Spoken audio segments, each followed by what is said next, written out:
Welcome to the UFO Woman Show. I'm your host, Melisa Kennedy, and this is our very first live episode ever, and I'm so excited to be sharing it with all of you at home and maybe at your office as well. But we're joined again by my two favorite guests, which is Kevin Briggs and Edgar Yohe. And we're going to continue last week's conversation about quantum physics. We talked about black holes. We also talked about universal consciousness and how all of this relates to the cosmos, to intergalactics, UFOs, and all the other wonderful stuff we talk about here on the UFO Woman Show. So let's kind of start going back, Kevin, to last week's conversation where we left off about quantum physics, how this plays a part in getting in contact with intergalactics and how we can tap into this universal energy, which is the theme of our book that we just all wrote together. Yes, we did touch on it last week, just briefly. And I think it will be a good topic because I can explain what they've told to me, and I must express I'm not a scientist, I'm just repeating what they told me. But because Edgar's here, he's got a scientific background, perhaps he can explain it from the scientific point of view. So if I just give you a couple of the downloads that they gave me, and just for the viewers, the downloads are an instant information that you just receive into your brain at one second or whatever. And on the first occasion when they did that, they gave me the information about the quantum unified field theory, and which I knew nothing about at the time. I'd heard of it, but I didn't know anything about it. And they said that your scientists' understanding of the weak force, the strong force, the electromagnetic force, and the gravitational force are correct. However, if they use consciousness within their own quantum unified field theory, they will have a better understanding of it. And then they went on to say that on a different download, and on that particular download, I usually ask for confirmation. I asked them to show me a craft, and then I think we mentioned last week that eventually 7 craft appeared. My wife witnessed it, and they flew off quietly and disappeared sequentially as they had appeared. And then on the next download, it was more about the theory of everything, still quantum mechanics, but they said that your scientists' understanding of again, the theory of everything was correct. However, there was a measurement problem within the calculations. And if they use C consciousness as a constant within those calculations and equations, it would solve that measurement problem. And the measurement problem related to space, time, and dimension. They then went on to say that consciousness itself is a conscious energy, and that conscious energy exists between the space, between the subatomic particles. That your scientists' understanding of non-locality, duality, and entanglement are correct. However, the non-locality, then the duality, and the entanglement are the non-locality, duality, and entanglement of consciousness itself at that subatomic level between the subatomic particles. And this explains how consciousness can be used for communication, consciousness for travel, consciousness for creation by thought and consciousness. And they gave me all that information again in an instant, and I didn't know anything about that at all, really, nothing at all. And I asked on that occasion, would they show me a craft for confirmation? 1 craft appeared, it flashed 1, 2, 3 times. So that was sufficient confirmation for me. So from that simplistic understanding, they also said that the duality of the consciousness, the duality was what did I say now? Duality was a particle and a wave at the same time, and that duality means that you can actually be in 2 places at one time with your thoughts, with your travel, with your creation. I think that was the full extent of it. I can't say I fully understand it. I repeat it because it's what they told me. But I'm sure scientists could probably explain it a lot better. But our scientists seem to have an understanding of this, I think. I'm not certain, but I think they do. Perhaps Edgar could explain further. Right. Well, and then that brings me to another point that I want to make, and that is about universal consciousness. We talked about that last week in our book, but there is a gentleman who is really the founder or the father of universal consciousness, and that is Edgar CAYCE. Edgar CAYCE, my goodness, he is known for the mind, body, and spirit. And Edgar CAYCE has done, he did lots of research on the subject matter that we're talking about, universal consciousness. And he was actually nicknamed the Sleeping Edgar, or the guy that had a lot of readings. He had a lot of insight into a lot of what we're talking about. So since his name's Edgar CAYCE, I got to bring this over to you, Edgar, because I know you know a lot about this subject as well. So fill our audience in a little bit about Edgar CAYCE and where this relates to universal consciousness. And then I want to talk about Edgar CAYCE's foundation, also, how he relates it to sound, frequency, tapping into what Kevin was just talking about. Edgar CAYCE's foundation is up in Virginia Beach, Virginia. Okay. And he would, back in the 1930s, he would lay down and put himself into a trance. Somebody would send him in physical ailments that they were having, and he would go into a trance, and he would get downloads to how to treat that particular ailment. And he was right 100% of the time. They've got over 2,000 case studies that Edgar CAYCE had done in the period that he was doing these trances. So what happened was, after his death, they archived all this, and they continued the research. But Edgar CAYCE himself was a seer. He also foretold that they would find artifacts 200 feet in the ocean by Bimini and other areas about Atlantis. So he was not just a seer for health purposes, but he also saw the history of what this civilizations were here on the planet Earth. Okay. Well, that brings me to my next point. And if we could bring this up on the TV, I'd like to have Edgar CAYCE's quote about sound, and it's called "The Medicine of the Future Will Be Music and Sound." What a great quote that is. As a music teacher, as a pianist myself, this is something that really resonates with me, and it really relates to what the three of us have been talking about, and that is how sound, frequency, energy, music, all of this is really important in not only our understanding of the intergalactics, our understanding of the cosmos, and then tapping into this universal energy. And sound. I mean, what better way? I know the other day you and I were talking, Kevin, and I had mentioned that I had a download of these specific musical notes that came to me during a meditation. And it was actually the pentatonic scale that came to me. It was A, B, C, D, and E. And it was a pattern that was very similar to, I would say, the soundtrack to the movie Close Encounters of the Third Kind.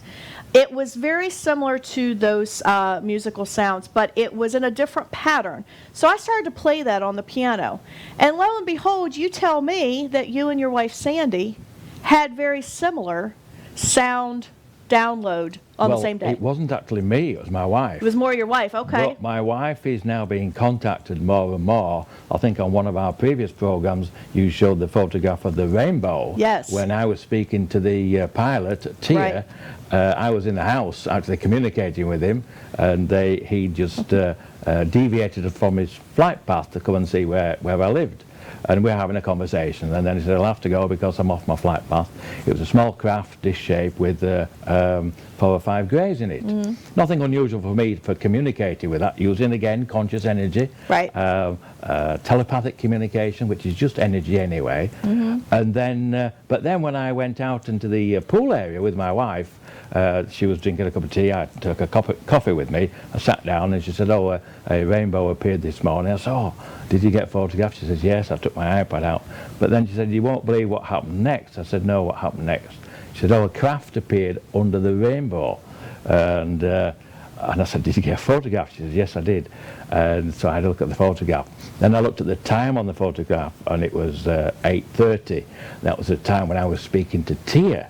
So what happened with that occasion? It was confirmation for me in relation to the more confirmation for correct telepathic communication. Without that confirmation, it's very difficult to understand. So I've always asked for confirmation throughout my life in relation to that. And once you achieve that level of understanding and you have that confidence in it, but I still ask for confirmation. If I was to get some information now, I would ask for some confirmation. So the thing was there, it was with my wife, it was showing her a craft, because once we see a craft, as I think we spoke last week, it turns a key, it opens up your DNA to more information coming in, and it's part of our development, I believe. But on this occasion, my wife said, "Can you hear that?" I said, "No, I can't hear anything." "Can you hear the music?" I said, "No, I can't hear any music." She said, "Well, just be quiet and listen." She said, "You can't hear that?" I said, "No, I can't hear it." But then the strange thing, you contacted me, we were speaking, Yeah. and you said both of you have had a download. The same day. The same day, I The think same day. approximate time. Yes. But the same music. You played the music to Sandy, and she recognised it as the notes notes. from Close Encounter of the Third Kind. Right, right. And so the three of us, when we had dinner the other day, we were talking about how the sound or music, vibration, how much knowledge and how much we can actually use this to expand our consciousness and even to heal our bodies of certain ailments. And that even brings in another whole topic, which we could go on and on and on, I think. But that brings another whole topic about, Reiki, about energy healing, about using these modalities for expanding ourselves into communicating with intergalactics. Even the planets have their own sound, and there's a really good person that I think would be a good time to bring him up, Kepler. Kepler had Kepler had the sound of all of the different planets, Saturn, Jupiter, Mars, and he figured out what the sound frequency of those planets are. In fact, if you want to look up Earth is actually a C sharp, which is really neat. Someone like myself who is a pianist and a piano teacher, C sharp is the sound frequency for Earth. Well, that's so cool, because now we're putting musical notes, sound frequency, to these planets. And Edgar, I'm going to throw it over to you again, because I know you completely understand what we're talking about here as well. How do you think this all is interrelated? I mean, how all these topics are interrelated and all around frequency? Well, back in 2015, when I had my UFO experience on the 4th of June, I asked them specifically, is frequency all there is to the universe? And they said, yes. Everything vibrates. It doesn't matter what it is. And Johannes Kepler tapped into that with the musical notes of the pentatonic scale. But so did Planck and Einstein. They were both classical musicians. Right. And they got their downloads, their information, when they were meditating to their classical music. And it's all part of the quantum field. And in 1927, Planck was talking about the quantum fields. And the only thing that they touched on it, but they didn't quite get the correlation to what Kevin was saying, consciousness is the large part of the equation to understanding the quantum entanglement in the quantum fields, because we are all part of the quantum fields. And there was something strange also that I noticed, that not all intergalactic spacecraft, but some of them have an actual musical note that you can hear. So they're able to bend space-time by using frequencies.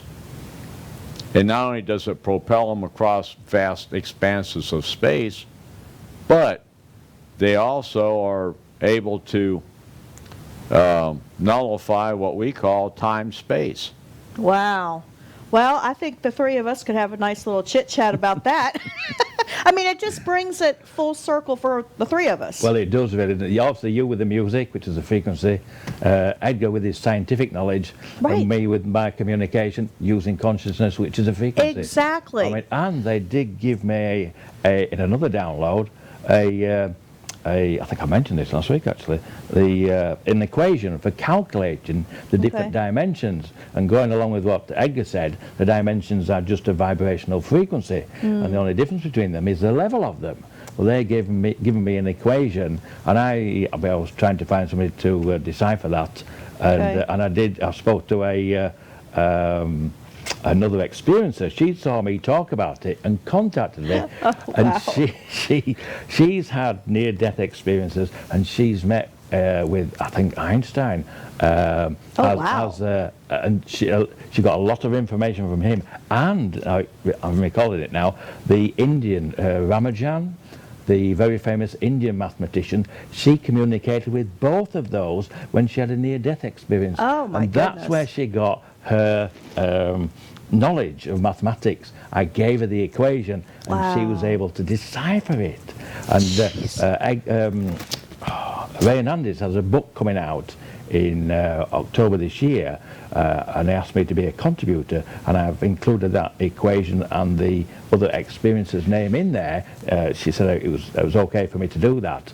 So that information is in there in Ray Hernandez's new book coming out in October, A Greater Reality, and that's covering again all that we're talking about. Right. And he's bringing all the leading scientists together, and some experiences like myself as a contributor to the chapter, and just bringing the two together, which is what we're doing here. That's what we're doing here. Edgar's gone the science side, and I'm on the spiritual side, but Edgar's spiritual as well. So it all fits. It all fits like a glove, doesn't it? It really does. It really does. And, you know, the more we talk and the more we share, and then, of course, current events that are happening to the three of us, these downloads and these, parallels and these connections that we're making, it just further validates everything that we've been saying for months, years.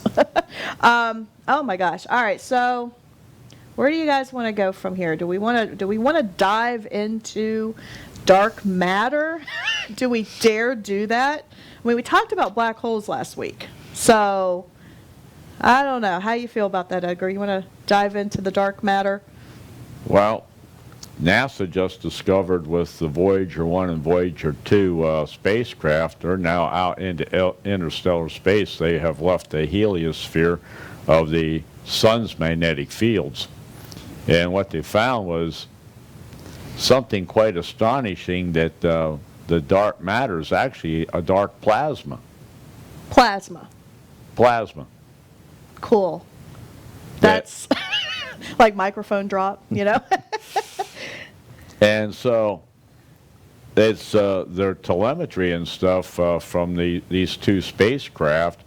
With all the one, Voyager 2 still has 10 of its instruments still operating, which was launched, by the way, in 1977. Oh, I was 6. So now we're looking at a spacecraft that was launched before many of y'all were born. Yeah. And we're now getting information back, finally, about theories are now becoming theorems from the scientists back in 1920s. Planck and Einstein and some of those people, Kepler, are all being validated.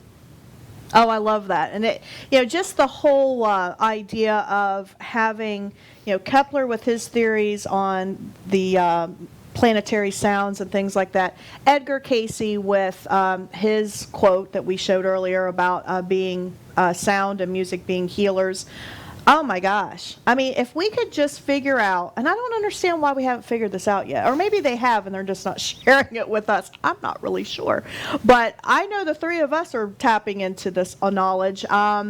And it would be really nice to be able to bring all of this full circle, share it with the public, and figure out how we can not only heal ourselves, heal the planet, and then actually make contact with the intergalactics like you do all the time, Kevin.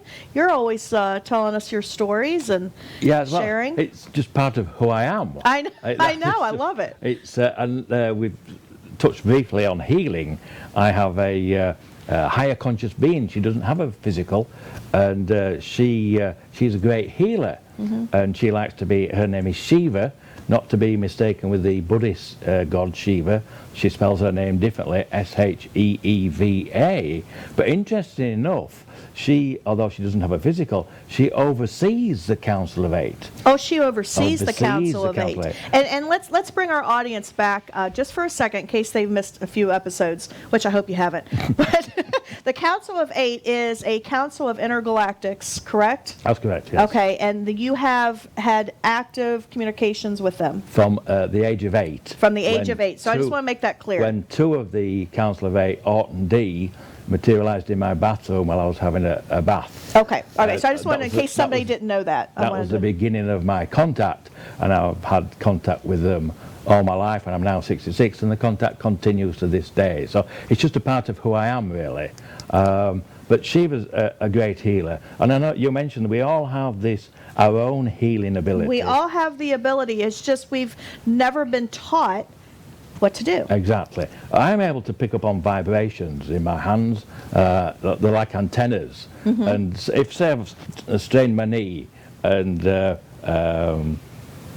sometimes I pull the tendons or whatever, and I can put my hand over it, and I can feel the heat where it is, and then just keep moving it about. Well, that's a little bit like Reiki. Is it really? That's Yes. Reiki. So if I get, and nobody knows about this because I don't talk about it, but if I get, if I get an injury, I'll feel it, and I'll keep working it until the heat dissipates. Okay. And then it heals. Sometimes it might take 2 or 3 treatments and things. Well, that's Reiki. You're basically really? doing Okay. Reiki on yourself, and that's something that Edgar and I do all the time is Reiki. Is it really? And that's a form of energy healing. Therapeutic touch is another form. Right. Okay. And so what you're doing is you're taking the energy from your hands and you're Right. applying it to the areas that need help. That does explain it, actually, because what I feel is the energy from the knee is distorted. Yes. Right. Is that? I mean, I don't know anything about Reiki. I'm learning something new today myself. We're learning it live on TV. Okay. You are balancing your energy fields wherever the injury occurs. Right. Okay. Now I've got a lot of friends that do this Reiki, and they always talk about it, but because I don't know anything about it at all. So you're saying I've never joined Shiva, in. this intergalactic, she is a light healer? Is that what she is? I suppose so. Which dimension is she Ninth from? dimension, she tells me. Ninth dimension? Ninth dimension, yeah. That's why she has no body. Oh, right. Okay. Then. Oh, that's why she doesn't have a body. Right. Oh, wow. Okay, we need to dive into that That's just a pure second. 'cause consciousness. That's Pure consciousness, correct, yes. Pure consciousness? Yes. So when you're at the ninth dimension, if you're an intergalactic and you're in the ninth dimension, or an ET, whatever word you want to use, alien, whatever, ninth dimension means that you are so high in your frequency that you now no longer have a physical body. That's correct. Wow. That's correct. She tells me she's as close to source energy as you can get. Oh, my goodness. But she's not source energy. Would she almost look like an orb? Or well, not even that? When I see her, the first time I met her, which was a few years ago, she introduced herself to me. Again, I was meditating. I don't very often realize I am meditating, but I'm relaxed. I open my mind and let things come in. I meditate all the time, I suppose, really.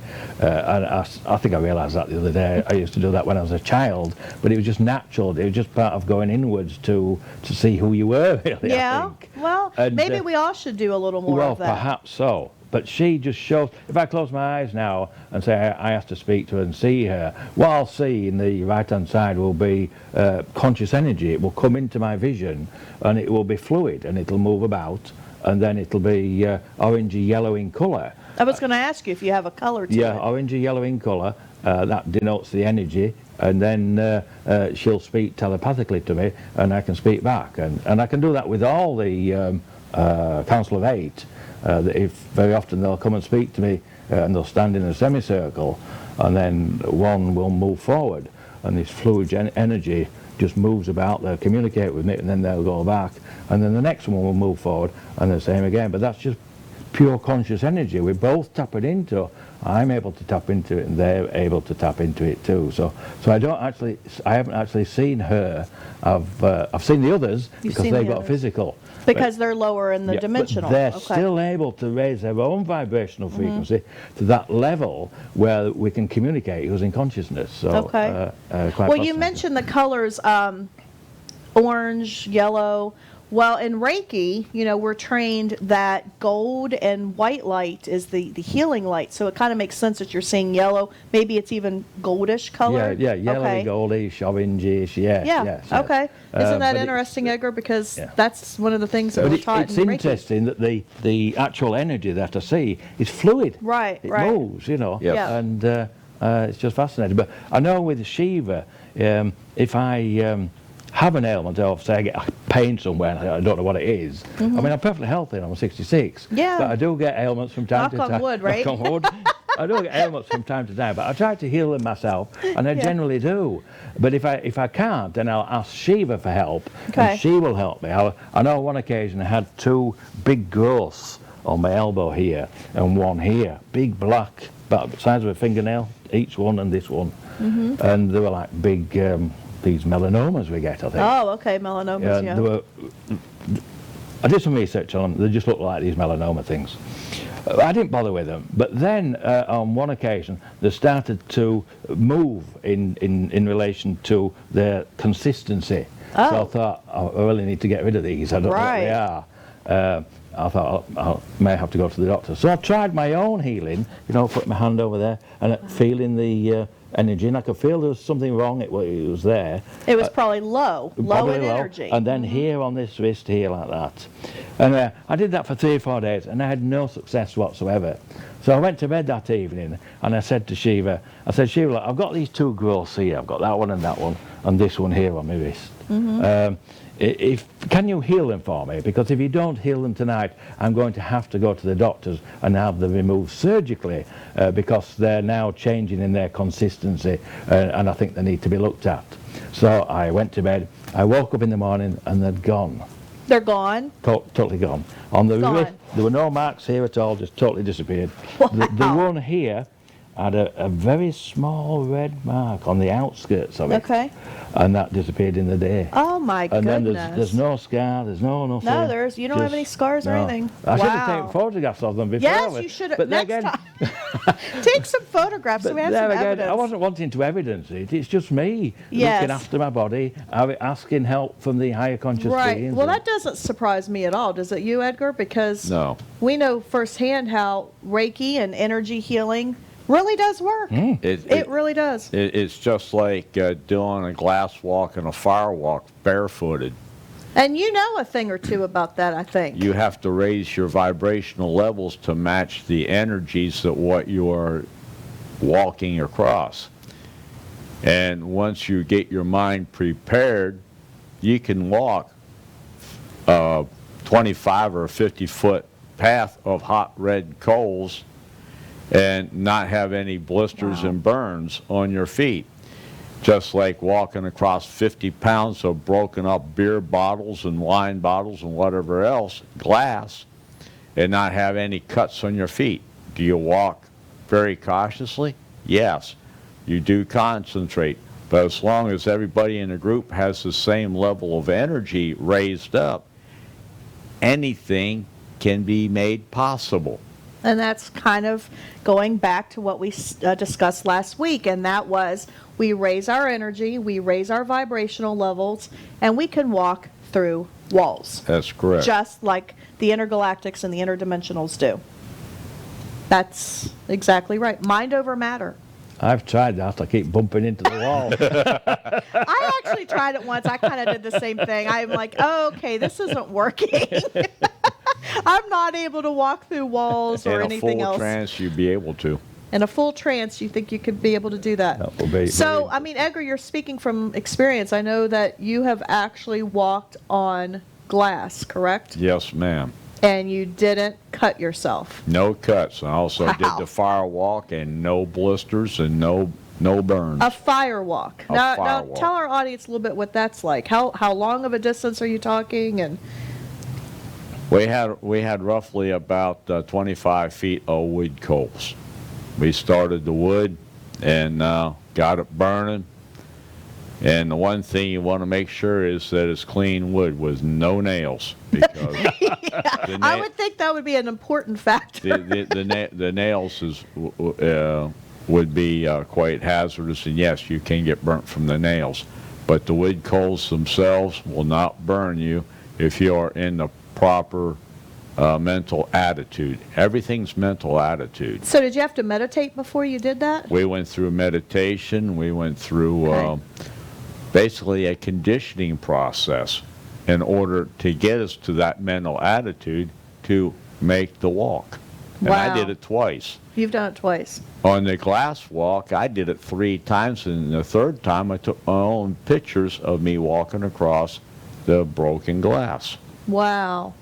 Well, okay, and that just furthers the point of whenever you have an alien abduction or anything else like that, how they are able to raise you up through the roof or through the wall. And you can definitely speak to that, Kevin, I know, because you've done it. Yeah, well, but I do it in a different way. I can go through a wall, but not with my physical. I can separate my consciousness from my physical and then go and travel through the roof, through the wall. But I'm actually then just pure conscious energy. So I'm matching with any energy that's in the universe. So kind of like Wi-Fi. Exactly, that's a very good I mean, analogy. I'm trying to relate Yeah. it to everyday I'm just terms. a big Wi-Fi. You're just a big old Wi-Fi, okay. All right, well, I mean, we all have had experience with Wi-Fi, so if we relate it to that, that maybe makes it understandable for our audience. Wi-Fi travels through walls, through everything, and we gather information, we get it on our cell phones, get it on our computers. So when you are becoming pure energy like this, Kevin, you're kind of like the Wi-Fi. Yeah, it's a very good analogy, is that. And I think Edgar's correct in relation to he raises his vibrational frequency so he doesn't burn his feet, he doesn't cut his feet. I raise my vibrational frequency even further than that to separate the consciousness from the physical. Wow. And then you can go and travel. And but I was taught how to do that when I was 9. 9 years old, you were taught to do that. And I thought up until 16, 17, everybody had these abilities. You thought everybody Yeah, could do we this? just travel outside. I used to go and visit my grandparents 70 miles away in Liverpool, or usually on a Sunday. I'd just separate my consciousness, go over there. I would sit in the master bedroom there. They had a dressing room, sitting there, and I'd look down, see through the floor, and it was opaque. And my grandmother was usually in the kitchen, my grandfather usually watching TV or reading. But that was just my pure conscious energy, just traveling over there and using it. So And that's called remote viewing. people call it remote viewing. I think there's different levels of it, actually. I would say it's just a little bit further than remote viewing. Yeah, but exactly the same as what Edgar says in relation to raising the vibrational frequency so you don't burn your feet or cut your feet, raising your vibrational frequencies to heal yourself. Well, and we know that remote viewing isn't just some pseudoscience. They actually have government programs that use remote viewers to spy on other countries. This is real. This isn't just something that we're making up. This is real. It's just learning how to do it. That's the trick. I have a friend who's a world leader in remote viewing, and she did Oh. work for the government. And she says anybody can learn to remote view, and it doesn't take very long to learn. Is there a website or something that they can go to? No, she's very private. Oh, in she's relation, private, yeah, okay. because of that. All right, well, but it is very fascinating. I mean, there are some books out there. There's some information out there if somebody wanted to look it up. Certainly, our book, Tap into Universal Energy, which is available through my company, BMK Publishing, that really does give you a nice introduction into what we're talking about as far as raising our vibration, raising our energy, getting to the point where we can do these things, such as healing ourselves through our own energy. You know, this isn't anything special that the three of us can do that nobody else can do. Everybody has the ability to do this. It's just getting the knowledge and understanding what it is we're talking about, and that's kind of the point of why we're all here. And you've been doing it your whole life, Kevin, so it's normal for you. Yes, for the rest yes. of us, it's not as normal. I remember when I got to about 16 or 17, and I thought, nobody talks about this. So I asked my friends, a circle of friends and family, but I did it in a third party. Oh, okay. I have a friend. Exactly. I have a friend that he travels outside of his body and goes and visits his relatives and things. Are you able to do that? No. And I couldn't find anybody at all. No, but none of your friends. And then they said, oh, your friend must be exaggerated. And Right. well, I just continued. I never asked anybody after that. And I thought, well, I have the ability. I'll just continue to use it, and which I did, and I still do today. And that's kind of the unfortunate thing, I think, as a whole in this community, that a lot of us are afraid to talk about our experiences, thoughts. You know, you were kind of tiptoeing with your friends and trying to see if any of them had experienced anything like that, and obviously they hadn't. So you learned to kind of stay quiet about it until in recent years you've come out, thankfully, so the rest of us can learn from your experiences. But again, I only came out to speak about it because one evening I got up to go to the bathroom, and then, cut a long story short, Orton D materialised at the bottom of the bed and asked me to write about my lifelong interaction They asked with them you to write about it. and talk about it. And they you never did. asked me anything all my life. And they showed me many wondrous things. And it's enhanced my happiness. We still have ups and downs in life down here in the physical. But I've been so happy. And so I feel that I owe them a debt. So I will talk about it. If you're interested, I will talk about it. I love that. And you know, in these uncertain times, I think we kind of need something a little positive, something that kind of puts everything into perspective. I mean, when you're talking about this whole universal consciousness, raising our vibration, I mean, to me, it's very comforting during these times because I'm not getting so caught up in all the stuff that's immediately happening around me. I stop and I think about, on a galactic scale, is all of these little things significant? To me, it's not as significant because to me, it's more like, well, you know, this is just a piece in history that's happening right now. And I mean, for me, it kind of helps me deal with stuff. You know, there's a lot of stuff out there that can be quite upsetting. And right now, I think if you start to look at how we can raise our vibrations and kind of raise above what's happening and get ourselves in a positive mindset, kind of a Zen-like attitude, right, Edgar? I mean, just kind of, you know, meditate. I mean, talk about, you know, Reiki, talk about all of the subject matters that we're talking about, and getting yourself on a personal journey, which is something that, you know, Kevin's talked about, something you've talked about, something I've talked about. And it for me, I'm calling it kind of my good vibes journey. I mean, I am really on an active mission right now to raise my own vibrational levels so that, you know, I'm not sick, I have a good mindset, my intellect is expanding exponentially, and these things that we're talking about is stuff that any of you can do. Anyone out there watching right now, all of you can do this. This isn't just something special to the three of us. It's something we can all do. So I gotta go to the dark side here for a second, Edgar. I have to. I'm on the good side, but just for a minute, I gotta go to the dark side, and we have to talk about, yes, dark matter. What do you want to contribute some more about the dark matter and the black holes that we talked about last week? Because we were talking about energy, and there are some other sides of energy that we can talk about and how it relates. Well, dark matter is actually the remnants of plasma from stars exploding and other intergalactic fields. It's electromagnetic. It has minimal photons and electrons, but space is not a 100% total vacuum. It's just that the molecules are spread out much wider and further. And it's much like our quantum entanglement. It's what we see and what we perceive from our innermost self of being, our conscious. And we're all conscious beings. The universe is a conscious being. Everything has consciousness. It's just at different levels. Wow. So, okay. So let's talk about plasma for a minute. Is that something that the scientific world could use for good? They And could use it for good, and they can energy? use it for the other side of things. Yeah, that's what I was thinking too. A lightning bolt is a bolt of plasma. See, that's just mind-boggling to me. Lightning bolt is just plasma. It's plasma. Wow.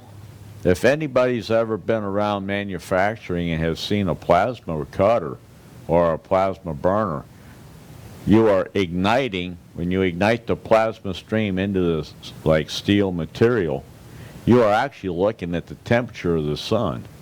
Wow. So do you think that aliens are using this technology for their craft? They're using plasma energy. They're using a number of different modalities. Okay. So then that probably plays into what you know, Kevin, and that is that crafts are conscious, and you've even manifested I have it. had that experience of, again, traveling outside of my body, and again, confirmation, because they asked me to come onto the craft. I went through the craft's skin, and at that point I realized it was conscious. And then, and inside, I think we mentioned this last week, the orbs were there, Orton D, and I asked them how did they see me, and they said that they saw me as pure conscious energy, this orangey golden colour. So there was 3 of us travelling, we were actually on the astral plane, travelling in this conscious craft as pure conscious energy orbs. Well, they've taught me how to do that. They haven't sat me down in a classroom. But if I can do that, and I'm human, I was born here, I've just been taught how to do it. So we can all learn that, I'm sure. So, okay, so if I wanted to make my own UFO craft to travel, how would I go about that, Kevin? What would I do? Well, I did go to that next stage of that. One day when I was actually communicating with Orton D in one of their crafts, travelling on the astral plane, just for entertainment's sake, and then they come alongside. And they said to me, Kevin, why don't you travel further? I said, well, it's all right for you. You've got D with you. You've got a conscious craft. You can go anywhere you want. I'm just travelling on my own, just as pure conscious energy. They said, well, why don't you build your own craft? And I said, well, how would I do that? They said, using thought energy and conscious energy. You just have to think about it and create it. Part of using consciousness again, that's where creation comes in. I said, all right then, I'll try it. Because they don't sit me down in a classroom and tell me to do things. They'll like give me a project, and the project was... They'll challenge you to something. They'll challenge. So I went to bed that night, and I relaxed. I opened my mind. I gave a thought about what I wanted to do, and I did create a craft using thought. And I was in this craft, and it had a small window, and I was actually travelling through the universe. And as I was travelling, I could see these, what I thought were stars going past me. And then I realised there were galaxies. Oh, my goodness. Then I realised, I didn't know where I was going or what I was doing. Galaxies? Galaxies going past. Wow. Like that. So then I realised, then became fearful. I don't know what I'm doing. I don't know where I am. Yeah, that's what I would think. I'm like, where's the road map? Has this thing got GPS? I'd better come out of this. So I came out of it. And then the following night, I thought, I'll reassess this. I thought, well, it does work. But what I need a bigger craft. I need a better craft. I need a thought interface navigation system. Yes. And I need a planned route of where I'm going to go. Oh, you have to have a map. So I thought about a planned interface navigation system. I thought I'll design one of those within this thought process. I'll build a bigger craft with a bigger window so I can see more. A Cadillac. A Cadillac of thought, conscious energy spacecraft. Right. So I'm able to do that, and I'd planned to go to, I looked at some star charts and things. It's all on the internet, you can find anything out. And I thought I'll go to Andromeda, because that's where Orton D come from. So I set off. I was very successful. I got to Andromeda, I flew to a planet, a blue planet. I flew around the planet. It was covered in cloud. I didn't go down below the cloud base, but I thought if I went below the cloud base, would they see a UFO? I don't know, if it was inhabited. Oh, okay. Anyway, I came back, and I woke up in the morning. I thought that was absolutely cool. I can actually do it. So on another occasion, I hadn't had any contact with the Council of Eight for a couple of weeks. And I thought, well, where are they? I hope they haven't abandoned me after all these years. Yeah, exactly. So I thought, oh, That's I not know a what I'll good do. time. I'll create a craft this evening and go and look for them. So I did that. I created a craft. I went looking for them. I went all over. I went out to Andromeda. I went to other galaxies, and I couldn't find them anywhere. Absolutely my nowhere. goodness. So I came back home. I came back from my thought, back into my body, as it were. And as I did that, I woke up. And as I woke up, all 8 of the ETs appeared in my bedroom, just looking down on me. And that's the Council of Eight. That's the Council of Eight. Okay. And I said to them, I've been looking for you. Where have you been? They said, yes, we know. That's why we're here. But what it was, they'd ignored me for a couple of weeks to see if I would try and find them by creating my own craft. And that's how they teach. Kind to of do like things. a test. Like a test, yeah. To see if you're interested. Are you willing to do the work? Like as parents, it's what we do with our kids. We kind of test them just Yeah. to see what are they going to do I have a if friend we're of not mine around. who's experienced it, and he phoned me up one day. He'd been asked to do things by his ETs, and he just hadn't done them. He said he wasn't going to do them. Well, they chastised him for not doing the work. Really? Yeah, they actually chastised him. So kind of like parents. A bit, yeah.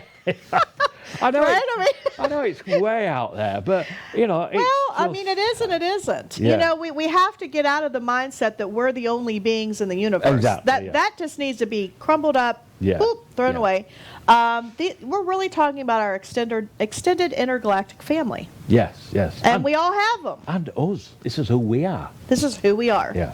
Embrace it. I think it's cool. Yeah, I think it's yeah. really neat to think that, you know, it's not just Earthlings, but it's like way beyond. Yeah. I love that story. So really, they did put you to the test, Kevin. Well, yes, they did, and I realised that. And How long ago was that? oh, not very long ago, probably a year, maybe 18 months, possibly. okay, Yeah, so fairly recently. yeah. Yeah, recently. That's so cool. But what was interesting, because I couldn't contact them, and I was trying, you know, and all I do is relax, meditate, open my mind, and I can, you know, as I explained, they'll come and show me their energy, Right. or they'll appear in the room and I can feel their energy or whatever, various modalities of contact. But I haven't had any contact, and they weren't responding at all, and I felt quite lonely. I was going to say lonely, frustrated, a whole host Annoyed, of emotions annoyed. come.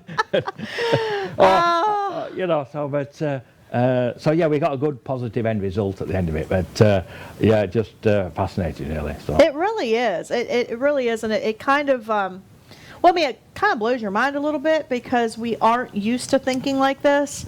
But as the three of us have shared all of our unique experiences, you know, what is normal? I mean, the paranormal is kind of the normal. You know what I'm saying? And I think. I think as we're going through these very strange times right now, if we had thought about a year or two ago that we'd be in the predicament we're in now, none of us would have thought that. So, hey, what is normal? That's just a matter of opinion, I guess. And it's really in what we think. And I love the fact that, you know, we really are powerful beings. We are so much more powerful than we all realize. I mean, our consciousness can create the world that we want to live in. Now, I'm going to restate that again. Our consciousness can create the world that we want to live in. So if we want a nice, peaceful, loving environment to live in, we can have that happen. But we have to do it collectively. It can't just be the three of us. Oh, we really want, you know, peace and love and a wonderful earth that's full of Mother Nature and full of wonderful life-giving opportunities. But it has to be as a whole. We have to have a large group of people. And I know the three of us have participated in numerous, you know, million people meditation events. You have something coming up next week that our audience might be interested in, Kevin. It's Kathleen Marden contacted me a couple of weeks ago, and she's holding an online summit. Oh, okay. Using Zoom as the platform. And she will be talking about some of her experiences, Denise Stoner and Dr. Melanie Barton. And I've had Denise Stoner on my show Right, before. okay. She's with MUFON. Yes, she is. And, of course, Kathleen Martin is with MUFON. And who was the other person? Melanie Barton, Dr. Melanie Barton. Okay. Yes, and then myself. But I'm actually going to, she's asked me if I'll do a channel. Oh, And you're going to do a channel. We got to do that on here sometime. The four of us I've been channeling with them for over a 2-year period. we used to meet once a month at my home and then do a channel and record it. And some of those will be coming out later, I'm sure. But she asked me if I would do a channel, so I said yes. I asked Art if it was okay, and he said he would do it. So, and that's July the 18th. Oh, It July the starts 18th. at noon. Okay. And if you go on to kathleen-marden.com, all the information is there. Wow. So for those that might be watching and they haven't really heard what channeling is, what exactly happens during one of your channelings? Well, what happens, you access, what I particularly do when I'm channeling, say, Art or any of the Council of Eight, I separate my conscious energy to one side and then allow them to use their conscious energy in my physical. That's when they correct. do that, their energy, because it's much higher vibration, I heat up.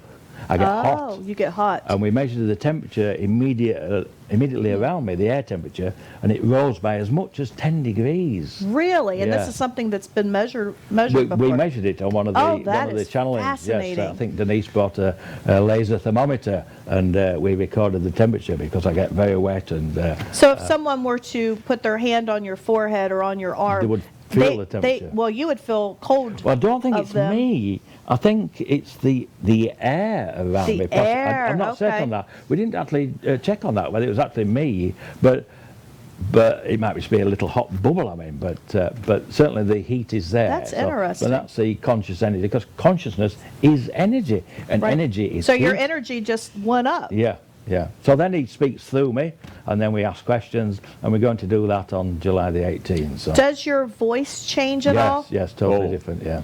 Okay, and Edgar, I know that you definitely know what that's like. Yes, I've done channeling, and yes, my voice gets very flat and very low and very slow so that people can make the notes. And I was in a hypnosis session, quite a few of them, in fact, and sometimes both my arms will go up in the air, and I'll hold my arms up in the air for as long as the session lasts, and that could be up to 2.25 hours. And try holding your arms straight up for even 20 minutes straight up in the air when you're not under hypnosis, and it becomes quite painful after about 8 minutes. It's kind of amazing to me, talking to the two of you, how, our minds are so much more capable of things than we give ourselves credit for. I mean, you're talking about channeling and holding your arms up for extended amounts of times. I mean, that's beyond any physical, normal, time period that most of us think of. And then you're talking about your temperatures rising, and I mean, my goodness, it's kind of fascinating, And I've had some downloads, but not like what you guys have had. I haven't had any Yeah, experiences there's a like channel that. on my website, kevinjbriggs.com, where I channeled at the Free Foundation, and there's an example there. I start doing the channeling, and then the sweat starts going through my shirt. Wow. So if anybody's interested in that, it's kevinjbriggs.com, and go on to events and media, and it'll show that particular channel. And there's one other one with Susan Schatzer.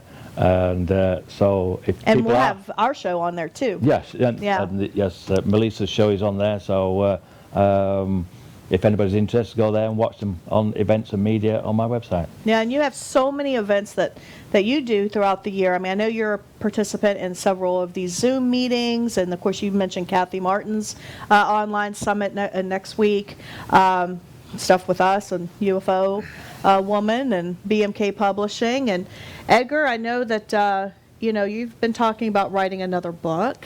That's a possibility of something in the works that Yes. we definitely want to come out with the second book of Tap into Universal Energy, because the first one is just an introduction. I mean, it's really just for those of you that are just coming into this knowledge and maybe have some questions, don't quite understand the vocabulary that we're talking about, because it's pretty foreign to most of us unless you're in that field of study. But it really is interesting, and I love the potential that all of this has to better our world, better ourselves, and our own personal journeys, because we're all on one. We're all on a personal journey, and it's hopefully one of enlightenment. It's hopefully one that is going to improve not only our own lives, but the lives of those around us. And I have to say, I am so grateful and honored for the two of you to be sitting next to me and doing all of these projects together. Universal consciousness is such a fascinating subject matter. It really does relate to, aliens, UFOs, awakening our spirits, and getting more spiritual, getting more consciousness. And I really think this is a best time in history to really tap into this and get serious about changing the world one person at a time through meditation, through raising our vibrations. You guys each have about 10 seconds if you want to give me a closing statement. Edgar, we'll start with you. Well, Edgar CAYCE would go into meditation to help shift the paradigm. And the more that we do on meditation, the better chance we have of shifting this paradigm. Absolutely. Kevin? Well, we're now in a position where we can co-create a new society, co-create with our ET extended Yes. families to create the society we desire for our children, create the society we desire for our future generations. But we will co-create that with the ETs, and it will include them, and that will expand our society, our knowledge. It's the next step in our evolution. Absolutely. Well, it's my honor and it's my privilege to be with all of you at home. The two of you guys are wonderful, and I'm just so grateful for both of you. If you're interested in finding out some more information about this, go to www.theufowoman.com. You can also go to bmkpublishingusa.com, get all of these books, get information about these two wonderful guys. And until next time, I'm your host, Melisa Kennedy, and I want you all to keep looking up.